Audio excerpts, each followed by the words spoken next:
Kamala was not saving anybody. You have no reason to feel betrayed for nobody voting for Kamala. Nobody owed you a vote for Kamala. You do not get to disengage from politics or support the deportation of Hispanic people or the colonization of Palestine because Kamala lost. I'm glad she lost. I'm happy she lost. I hope the Democrats never win again.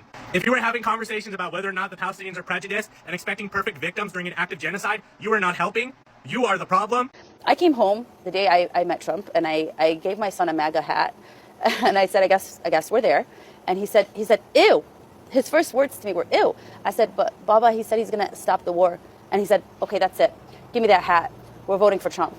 And that's the sentiment, not just of an 8-year-old, but of an entire community.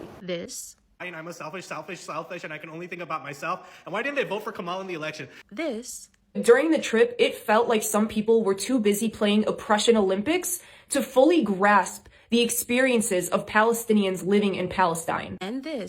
Literally could not see past your own. I don't care how oppressed you are in this country. I'm sure people are going to come over and say, yes, me, I'm saying this. I don't care how oppressed you are in this country. Nothing justifies genocide or arguing to not only support an administration that is doing a genocide, but give up a leverage that costs you nothing. It costs you nothing. Are all the same message. And they have been the same message the entire time.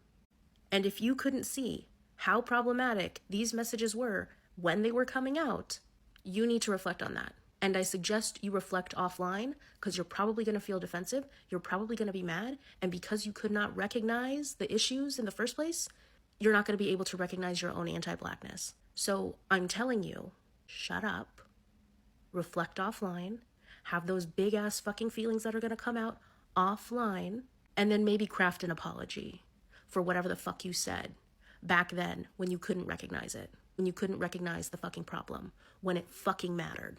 Hi guys, welcome back again to my channel. It's so good to have you. Thank you so much for clicking when you saw this video. So I came across all these videos on my FYP and I tend to share with you guys. You guys already know what's been happening with the whole Palestinian movement and these guys who voted solely for DJT, and a lot of them were saying that do not vote for Kamala. Kamala is this and that.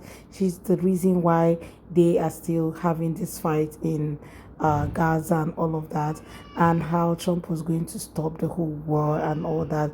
And now they are all angry at the same time, and they're not also happy that Black people are not supporting the whole movement and all that. But I'm just going to let these videos roll, then we come back and talk more. Let me know what your thoughts are in the comments. Go ahead and subscribe to my channel if you haven't already, and do give this video a thumbs up so that more people can see it. And credit to all creators on this video. Let's go watch, then I will come back with the commentary. Let's go. What Trump is proposing is the ethnic cleansing of 2 million Palestinians. Millions of Palestinians who are the descendants of those who were expelled from their land in the Nakba in 1948. The Palestinians have resisted Israeli occupation and violence for decades. Trump's plan, not only is it barbaric, but it's impossible to implement without creating revolutionary turmoil and upheaval throughout the region in places such as Egypt and Jordan. And what does Starmer have to say? So Starmer has said that the Palestinians have a right to go home to Gaza.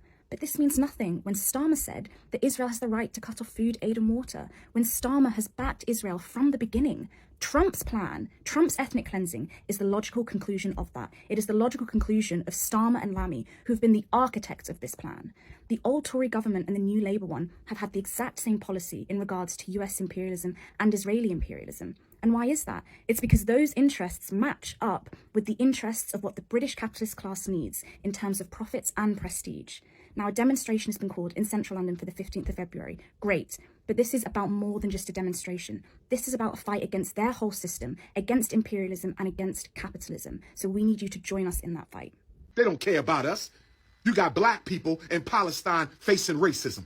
You better go do your research. What about our African brothers and sisters in Palestine who are suffering racism at the hands of the Palestinian Arabs? Y'all ain't said nothing about that. Oh, no. Oh, no. You come to the wrong place for that. And see what we fail to realize as African people.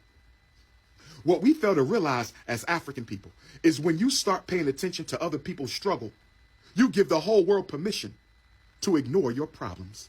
I don't see Jews taking attention off their problems for black people. I don't see ARABs taking attention off their problems for black people. I don't see Latinos taking attention off their problems for black people. What about all the black people sold into slavery by the Arab nations? Has Palestine spoke out against that? Has Palestine spoke out against all the Africans in Africa, East Africa, being sold into slavery by the Arabs? I ain't heard no Palestinian say nothing about the Arab slave trade against African people. Get out of my face with that. You come to the wrong place. You come to the wrong place. It's really funny that the same people who are demanding for help from, black people are the same people who didn't vote for a black woman when she came out to be president. You all did everything to make sure that she never won that election. You guys, your influencers were everyone on the internet saying, if you don't want to vote for Jill, don't vote for Kamala. And all of a sudden, you all are not looking for a way to make sure that you have the support of these same people. You're not happy they are not coming out to speak for you, yet you have this race to the seas attitude towards every one of them, including the Afro community, your own community. When you watch some of these videos, you'll be like, well, now why are these people asking for help from these other people? You want to be so much close to whiteness, and all of a sudden you forget that you have a community that needs your help so much, and right now you're looking for help from these same people that you have been speaking ill about. Well, it is what it is right now, and a lot of them are actually on the streets campaigning and protesting and looking for help. The topic of solidarity between black folks and Palestinians has existed since the inception. Which is why your lecturing of black folks and how we choose to support the Palestinian cause irks us and ticks a lot of us off at levels beyond the highest levels of pissosity, right? Black folks have historically shown the world how to resist, how to fight, how to organize, how to demand, how to win struggles, more importantly. And then that same world that we have showed all these lessons to proceed to lecture us, right, on how we show support and on our support. And a lot of this is led by white liberals. They love to do this. They love to do this. And the white liberals in the Gaza resistance movement, have some kind of way grab Palestinian activists of color, activists from that part of the world who are attending American universities or live in our communities. They somehow captured them and brought them into their echo chamber to then point fingers and give us moral lessons about what black people ought to do and how we don't understand struggle and how we are, going against our history and learn life lessons. And the reason why I point my finger at white liberals first, and then sort of the followers, subordinates, the bootlicking supplicants who then follow their lead from the Palestinian side, is I remember the Bernie Bros in 2020, who, when black folks in South Carolina decided they were going to support Joe Biden over Bernie Sanders, the attacks on Jim Clyburn, calling him an idiot, calling black people low intelligence voters in South Carolina, saying that they were voting against their own interests and how black people just don't understand struggle. They don't understand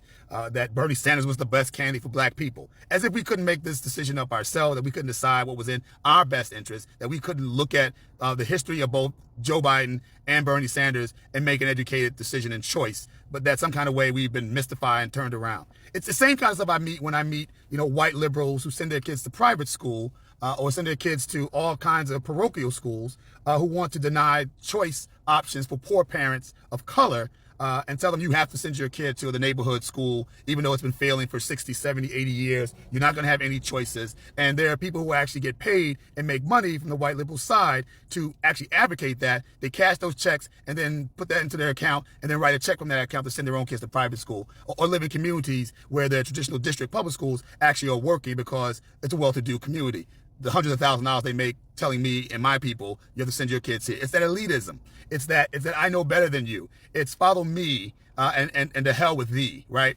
And the sad part about it is the Palestinians are now reaping what they sow. I mean, and I don't mean the Palestinians as a people. I mean those who are involved in the Gaza resistance movement, that black people joined, that black people helped to let other black people know what's going on, that contributed money to NGOs, right, to help people on the ground in Gaza. I still give money to on the ground services for people who are trying to help those in Gaza. But again, the people in that movement led by white elitists, and then elitist Palestinians and Arab folks trying to lecture us about who we are and not knowing the history of black people to the Palestinian movement, ignoring Malcolm X, ignoring the Black Panther Party, ignoring Nelson Mandela's embrace of Yasser Arafat and the PLO, ignoring the whole Pan-Africanist movement, which includes a two-state solution and the restoration of all rights to Palestinians. The fight that a number of pundits out here right now are fighting, that happen to be African-American, for your voices to be heard. To slap us in the face, to lecture us, and then now to go to Joe Biden and Kamala Harris, a black woman who you all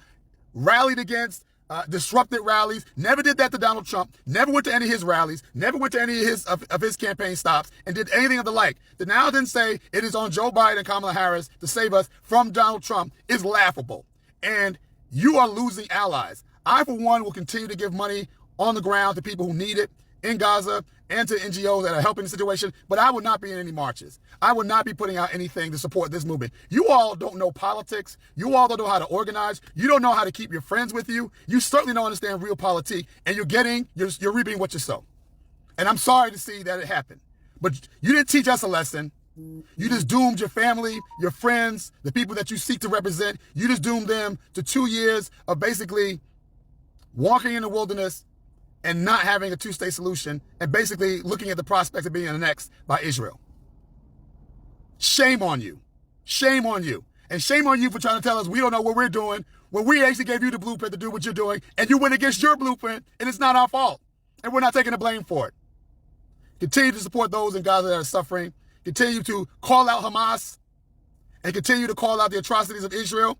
But also shout out to the Israel people who want a two-state solution, who want to get rid of Netanyahu. Shout out to those Palestinians who want to get rid of Hamas and come to the middle to find a solution and a ceasefire to return the hostages in a way that makes sense for everybody. Shout out to those people who are realists, pragmatists, and are trying to solve a problem instead of getting on a soapbox to lecture people who are part of your coalition.